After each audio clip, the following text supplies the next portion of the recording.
নমস্কাৰ মৰমৰ অকণিহঁত মই বৰ্ণালী শইকীয়া বাইদেৱে পুনৰ আহিলোঁ তোমালোকৰ ওচৰলৈ আজি মই লৈ আহিছোঁ তোমালোকৰ স্পন্দন পাঠ্যপুথিখনৰ প্ৰথম অধ্যায়ৰ ৭ নম্বৰ অংশটি ইতিমধ্যে আমি ৬টা অংশ শিকি আহিলোঁ নহয়নে এতিয়া চাওঁচোন আহা ৭ নম্বৰ অংশটিতনো কি আছে তলৰ প্ৰশ্নসমূহৰ শুদ্ধ উত্তৰটো বাছি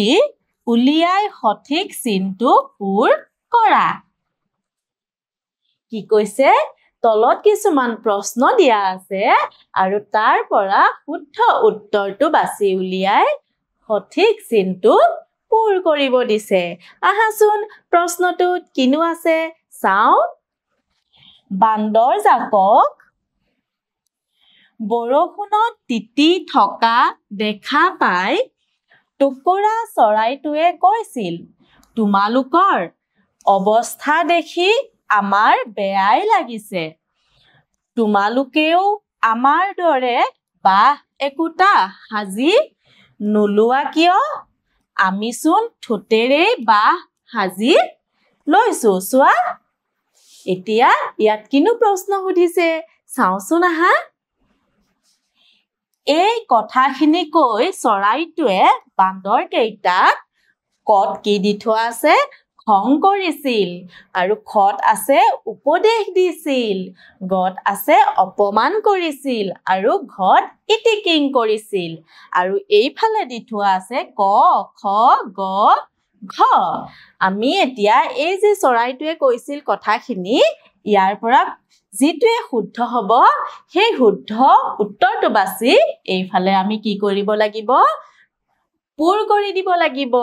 এতিয়া কি কৰিছিল বাৰু ইয়াত এই বান্দৰ কেইটাক চৰাইটোৱে খং কৰিছিল নে কথাখিনি কৈ নে উপদেশ দিছিল নে অপমান কৰিছিল নে ইটিকিং কৰিছিল উপদেশ দিছিল আৰু উপদেশ দিছিল কোন নম্বৰত আছে খ নম্বৰত গতিকে আমি ইফালে কি কৰিম খ নম্বৰটো এনেদৰে কি কৰিম আমি পূৰ কৰি দিম তোমালোকেও তোমালোকৰ পাঠ্যপুথিত এনেদৰে পূৰ কৰি দিবা খ নম্বৰটো পূৰ কৰিবা ধুনীয়াকৈ যাতে গোল চিনটোৰ বাহিৰলৈ ওলাই নাযায় তাৰ বাবে চেষ্টা কৰিবা আৰু এনেদৰে পূৰ কৰি দিবা এইবাৰ চাও আহাচোন কিনো আছে ৰছীডালত ওলমি থকা শব্দসমূহ লৈ তলৰ বাক্যসমূহ পুৰাও আহা দেখিছানে ইয়াত এডাল ৰছী আছে আৰু ৰছীতে কি আছে কিছুমান শব্দ ওলমি আছে আহাচোন এই শব্দ কেইটা কিনো আছে পঢ়ি চাও কিন কিন খেক খেকাই গুজৰি গুমৰি জুৰুলি জুপুৰি ঠক ঠক টানি আজুৰি আৰু কি কৰিছে তলতে কিছুমান বাক্য আছে আৰু ইয়াত খালী হৈ থকা ঠাইসমূহত ইয়াৰ পৰা শব্দসমূহ বিচাৰি উলিয়াই লিখিব লাগিব প্ৰথমতে চাও আহাচোন কি আছে ক নম্বৰত খালী ঠাই আছে কৈ বৰষুণ আহিছিল কোনটো হ'ব বাৰু কিন কিন নহয়নে কিন কিন কৈ বৰষুণ আহিছিল আৰু আমি যদি এতিয়া ইয়াত লিখো তেতিয়া কি হ'ব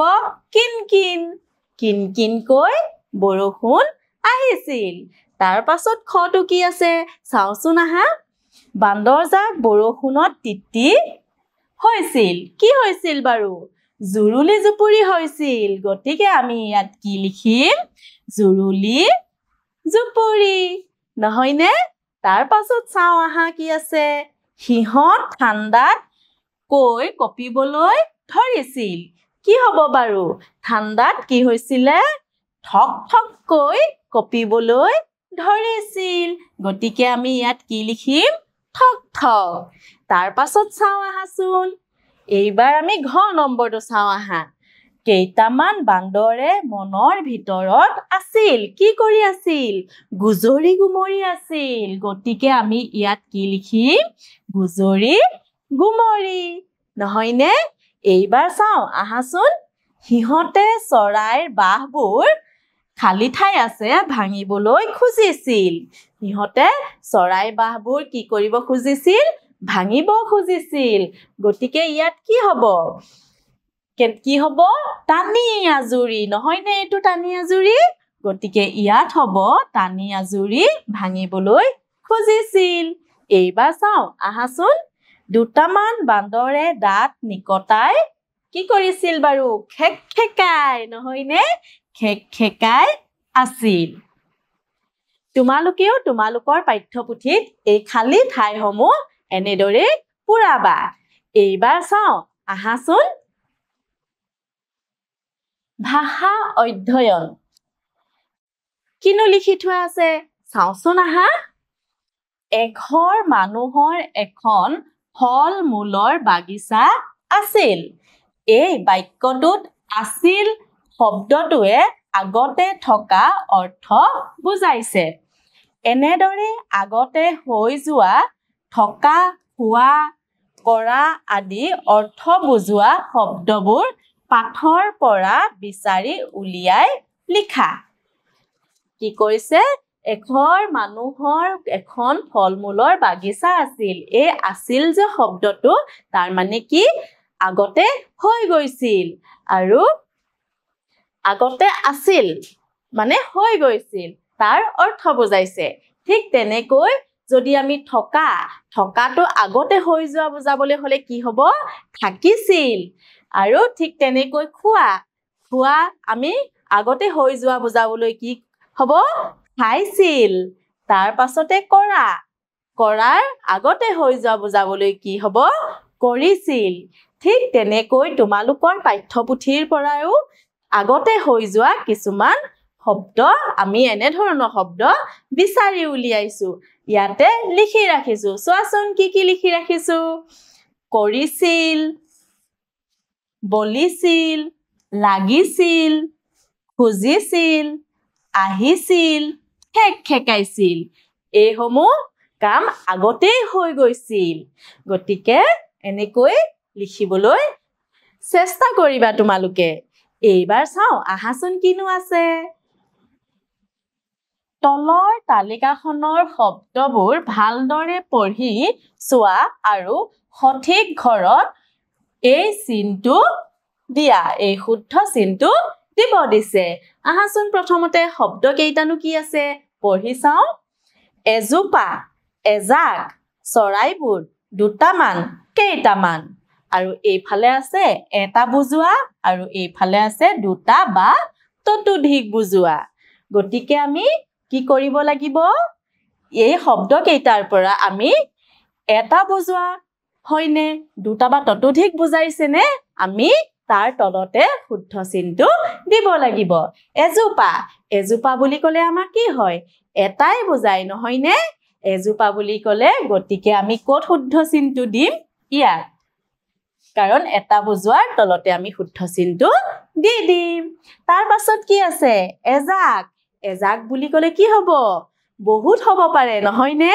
গতিকে আমি ক'ত শুদ্ধ চিন দিম দুটা বা ততোধিক বুজোৱাত তাৰ পাছত চাও আহা কি আছে চৰাইবোৰ বুলি কোৱাৰ লগে লগে এটা হ'ব জানো নহয় গতিকে ক'ত শুদ্ধ চিন দিম ইয়াত তাৰ পাছত চাও আহাচোন দুটামান বুলি ক'লে আমি ক'ত দিব লাগিব শুদ্ধ চিন ভাবাচোন ইয়াত নহয় নে তাৰ পাছত কি আছে কেইটামান বুলি ক'লেও এটা নহয় হয় জানো নহয় গতিকে কেইটামান বুলি ক'লেও আমি ক'ত শুদ্ধ চিন দিম এইয়াত এতিয়া তোমালোকে বুজি পালা নহয় এইবাৰ চাও আহা ভাষা অধ্যয়ন বান্দৰজাকক বৰষুণত তিতি থকা দেখি টুকুৰা চৰাইবোৰে দুখ কৰিছিল নহয়নে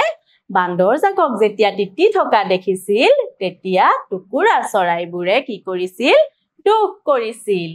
এতিয়া চোৱাচোন তলৰ পৰিস্থিতিবোৰত তুমি কি কৰিবা এতিয়া তুমি নিজে ভাবিব লাগিব কি কৰিবা এতিয়া চাওচোন আহা কিনো সুধিছে আমাক তোমাৰ ককা দেউতাৰা বেমাৰ হৈ বিছনাত পৰি আছে ভাবাচোন তোমাৰ যদি ককা দেউতা বেমাৰত কি হৈছে বিছনাত পৰি আছে তেতিয়া তুমি কি কৰিবা বাৰু তেখেতক ভাবাচোন নিজে কি কৰিবা নিশ্চয় তোমালোকে তেখেতক সেৱা শুশ্ৰূষা কৰিবা নহয়নে তেখেতৰ প্ৰয়োজনীয় বস্তুসমূহ ওচৰত দিবা দৰৱ ওচৰত দিবা নহয় জানো আৰু কি কৰিবা ভাবাচোন আৰু ভাবি লৈ লগৰীয়াৰ লগত তোমালোকে আলোচনা কৰাচোন তাৰ পাছত চাও আহা কি আছে তোমাৰ সমনীয়া খেলত বিজয়ী হৈছে তোমাৰ সমনীয়াজন যিকোনো এটা খেলত বিজয়ী হৈছে তেনে ক্ষেত্ৰত তুমি কি কৰিবা প্ৰথমতে নিশ্চয় সমনীয়াজনক অভিনন্দন জনাবা নহয়নে তাৰ পাছত আৰু কি কৰিবা সমনীয়াজনৰ আনন্দতে তোমালোকেও আনন্দ কৰিবা নকৰিবা জানো নিশ্চয় কৰিবা আৰু কি কৰিবা ভাবাচোন তোমালোকে এইবাৰ চাও আহা তোমাৰ সন্মুখত চৰাই পোৱালি এটি বাহৰ পৰা সৰি পৰিছে এতিয়া ভাবাচোন তোমাৰ সন্মুখতে চৰাই পোৱালি এটি বাহৰ পৰা সৰি পৰিছে তেনে ক্ষেত্ৰত তুমি কি কৰিবা নিশ্চয় তুমি চৰাই পোৱালিটো আলফুলেৰে দাঙি আনি আকৌ বাহত থৈ দিবা নহয় জানো নে তোমালোকে বেলেগ কিবা কৰিম বুলি ভাবিছা নেকি ভাবাচোন তোমালোকে কিনো কৰিবা নহয়নে তাৰ পাছত চাও আহা কি আছে টুকুৰা চৰাইৰ ঠাইত তুমি হোৱা হলে বান্দৰ কেইটা কি কলাহেঁতেন এতিয়া ভাবা টুকুৰা চৰাই কি কৈছিলে তোমালোকেও আমাৰ দৰে দেখোন বাহ সাজি ল'ব পাৰা বুলি উপদেশ দিছিলে নহয় জানো এতিয়া তোমালোকে যদি টুকুৰা চৰাইৰ ঠাইত থাকিলাহেঁতেন বান্দৰ কেইটা কি কলাহেঁতেন ভাবাচোন আৰু ভাবি লৈ তোমালোকৰ নিজৰ সমনীয়াৰ লগত আলোচনা কৰিবা কোনে কি ভাবিলা হ'ব মৰমৰ অকণিহঁত প্ৰথম অধ্যায়টি ইমানতে শেষ হৈছে আশা কৰিছো তোমালোকে এই অধ্যায়টি সুন্দৰকৈ বুজি পালা আৰু এই অধ্যায়টি তোমালোকে ভালদৰে পঢ়িবলৈ যত্ন কৰিবা আৰু আগন্তুক দিনত এটি নতুন অধ্যায় লৈ পুনৰ আহিম তোমালোকৰ মাজলৈ আজিলৈ এৰিছো ধন্যবাদ